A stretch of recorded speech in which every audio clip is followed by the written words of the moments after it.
reported, with Trump cursing all the time, according to unnamed people familiar with the matter cited by the FT. At the end of that meeting, Trump declined Zelensky's request for Ukraine to use United States supply of long-range Tomahawk missiles against Russia. Joining us now, Democratic Congressman Eric Swalwell of California. He is a member of the Judiciary and House Homeland Security Committees. Congressman Swalwell, great to see you.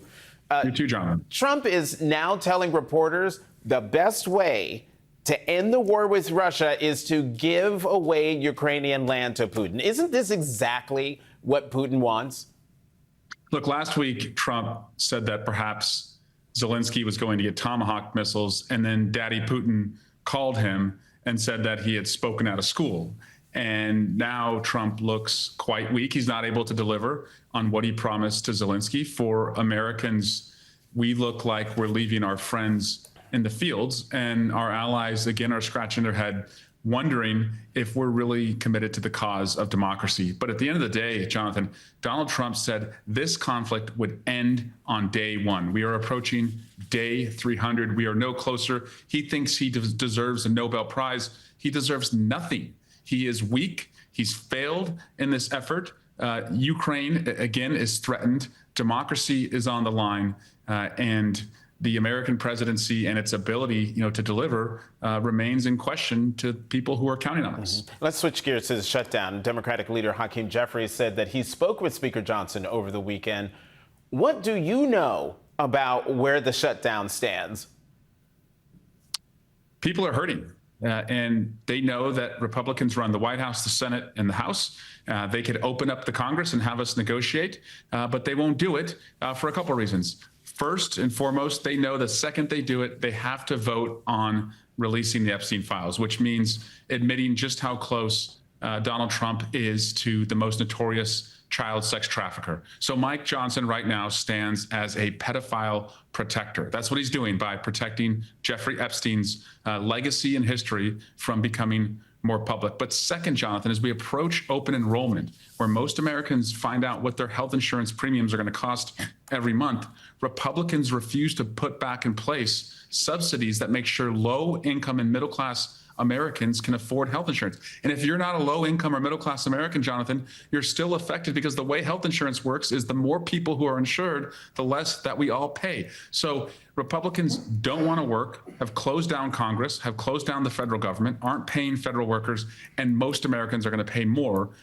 next year when it comes to the health insurance premium. Well, I mean, you can't get those Epstein files released that you were talking about earlier until you get 218 votes. And that can't happen because of the inability of the House Speaker to swear in Adelita Grijalva. Let me get your reaction to what Speaker Johnson said earlier today about why he's not swearing in the Congresswoman-elect.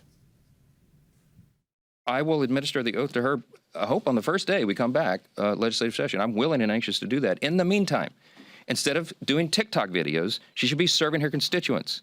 She could be taking their calls. She can be directing them, trying to help them through the crisis that the Democrats have created by shutting down the government. I'm sorry. No, dum-dum. She doesn't have constituents. She's not a member of Congress. She doesn't have a budget to help anybody. Again, he has a new answer for this every single time he is asked, but the motive remains the same. He is a pedophile protector. He is protecting Jeffrey Epstein, and he's protecting Donald Trump from all of us learning just how close Trump is to Epstein. New polling from the Associated Press is showing how Americans are feeling 10 months into the Trump administration. Donald Trump's approval rating stands at 37%. 68% of Americans have a negative view of the U.S. economy. And 47% of U.S. adults are not very or not at all confident they could find a job if they wanted to, a 10-point jump from October of 2023. Congressman Swalwell, did you encounter any buyer's remorse or people who thought Trump might make the economy better at No Kings this weekend? Yes, I spoke at the No Kings rally in Sacramento and also in Pleasanton, California, in my district. And what I heard was we were promised lower costs on day one. And people in my district work very hard, and they expect that if they're going to bet on themselves, that their country will bet on them, that they'll bet on their health care, they'll bet on increasing their wages and lowering their costs, bet on their safety. And we have not seen any of that. The president has not shown any focus on reducing what we spend or raising the wages we have to spend on what we need to provide for our family. That's why his numbers are in the tank. If he just focused on that, if he declared war on high prices rather than war on America's cities, he would find a lot more confidence in him from the American people. Joining us now is the mayor of Chicago, Brandon Johnson. Mayor Johnson, great to see you again. Thank you for coming to The Last Word. How did you feel when you looked around at the turnout in Chicago on Saturday? Yeah, very encouraged. Over 100,000 people in the streets throughout the city of Chicago, some estimated 250,000 people, obviously 7 million around the country. I'm certainly encouraged that the people of not just the city of Chicago, but people across the country are really beginning to wake up and see what it's going to take to beat back against this authoritarian rule. Do you worry, Mayor, your speech at Saturday's No Kings rally will further put you and your city, the city of Chicago, in the crosshairs of the Trump administration? Well, look, we're already in the mix. Right. You know, the president of the United States of America declared war on the city of Chicago. And in fact, he's declared war on working people across this country. And in order for us to beat back this tyranny, it's going to take all of us to be organized and to be clear about our demands, making sure that our schools are funded, health care is fully funded, transportation, good paying jobs. These are the things that the people of this country desperately need, particularly at a time in which the ultra rich continue to get richer under this administration. At Saturday's rally, Mayor, you called for a general strike. I want to play some of what you said. If my ancestors as slaves can lead the greatest general strike in the history of this country, taking it to the ultra-rich and big corporations, we can do the same today. We are going to make them pay their fair share in taxes to fund our schools, to fund jobs, to fund health care, to fund transportations. Democracy will live on because of this generation. Are you ready to take it to the courts and to the streets? What would a successful strike look like to you?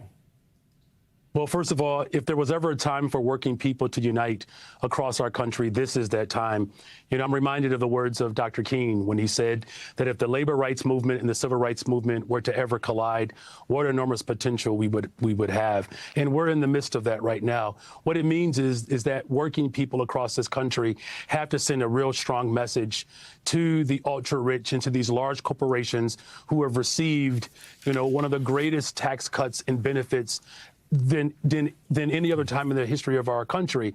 And if we're not willing to put forth some real economic demands, if that means, of course, withholding our labor, if we're not prepared to do that, then I don't see how we can transform this country.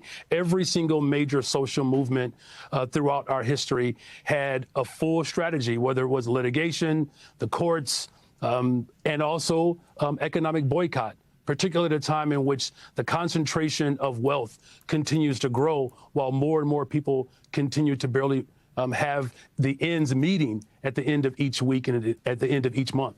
Yeah, I'm sitting here thinking about the Montgomery bus boycott. One more question for you, Mayor Johnson. You filed another lawsuit against the Trump administration, this time because Trump has threatened to withhold tens of millions of dollars in critical federal grants for disaster relief. What message do you hope the lawsuit sends to other cities facing those same challenges? Anybody who's driven on the 5 between LA and San Diego, or between Orange County and San Diego, knows that the 5, a major interstate freeway, drives right through Camp Pendleton, and there are training exercises right next to the freeway. It's not unusual to see Marine helicopters taking off or landing, very close to the freeway. There was a pretty confusing back and forth starting on Thursday between federal officials and state officials over whether there would be live artillery fire fired over the freeway, which again, many thousands of people drive on every single day during the course of this ceremony celebrating the 250th anniversary of the Marine Corps. The federal government repeatedly said that they would not be shutting down the freeway and that there was no cause for concern. Eventually, the state government, under California Governor Newsom, who of course has a very public sort of ongoing battle with the president, decided that he was going to shut down the freeway of his own accord after he received information that there would in fact be live fire over the freeway. As it turns out, at least according to the California Highway Patrol, when large artillery shells were fired from howitzers on the west side of the freeway, so on the beach, over the freeway towards the east side of the freeway, apparently one, according to the CHP, detonated very prematurely in midair, dropping shrapnel onto CHP vehicles that were parked on an on-ramp to the 5 after having helped escort Vice President Vance to the Marine Corps ceremony. Now, nobody was injured. According to the California Highway Patrol, a piece of about 2-inch piece of shrapnel hit a parked vehicle, and CHP has been pretty public about this. They said that they informed the Marines that this had happened, and then immediately the Marines stopped firing artillery shells. There were supposed to be many more fired as part of the ceremony, but they stopped that prematurely after this incident. All that the Marines have said is that they're investigating the incident, and we have not heard publicly about this from either Vice President Vance or Secretary Hegseth or any of their press offices, who, before this incident happened, were, as usual, engaging in very public spats with state authorities over this very issue. But since this, according to the CHP, shrapnel falling on the vehicle incident, we have not heard from the federal government. Chris? I don't think people are really talking enough about when it comes to the No Kings protests, because there's been a lot of focus on, obviously, how big the crowds were, how much Trump hated it, how incredibly peaceful they were, how it just absolutely dissolved and dismantled and destroyed, and the Trump narrative that his political rivals are violent when in fact his side is the violent side. All of that, like that, all important, and we're gonna keep talking about that, honestly, and until the next No King protest, because I guarantee at some point there will be more, and they'll be massive. But it's important to recognize how this has emboldened Congress to resist Trump a little bit. Because you can look at polling, and the polling does show that the voters are blaming the Republicans more than the Democrats, but it's not overwhelming. And polling can be fickle, and polls can disagree, but polls aren't everything. And one thing that you can look at is, between elections, is cold, hard engagement, right? How intense support is, how willing people are to fight for you if you fight for them. And what these 7 million people, and that's just 7 million, probably more, if I'm honest, there's probably more, and that doesn't include the people who, didn't go but shared about it online. You're probably looking at least, a dozen million people in the United States, and many around the world, who said, Democrats, you keep fighting. You block, you resist, you pass laws at the state level if necessary to stop and impede and block and stymie and frustrate Donald Trump. Yes, you do not have the majority.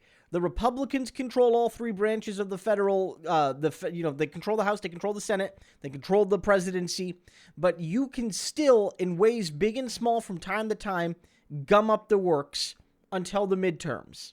That's your job. And this is why these protests matter. If you fight for us, we'll be there for you. That's something those Congress people needed to see.